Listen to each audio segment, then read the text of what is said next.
Aha turi neza na neza ni muri quartier ya Kiyange benshi bazi ku izina rya Miroir. Nkuko mubibona ni quartier abantu benshi ariko barubakamwo. Uko mubibona nk'iyi ni igorofa zimwe bakunda kwita ngo ni mutamenwa. Uko mubibona inzu iri neza na neza musi ya zone Buterere. Zoba ari inzu zo birimo ama appartement ane.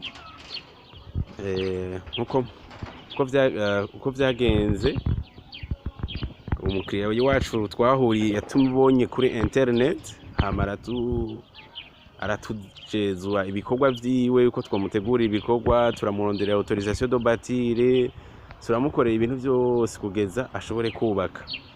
Ukabona rero inzu aho igeze ni ibikorwa nkuko nawe nyene ashima.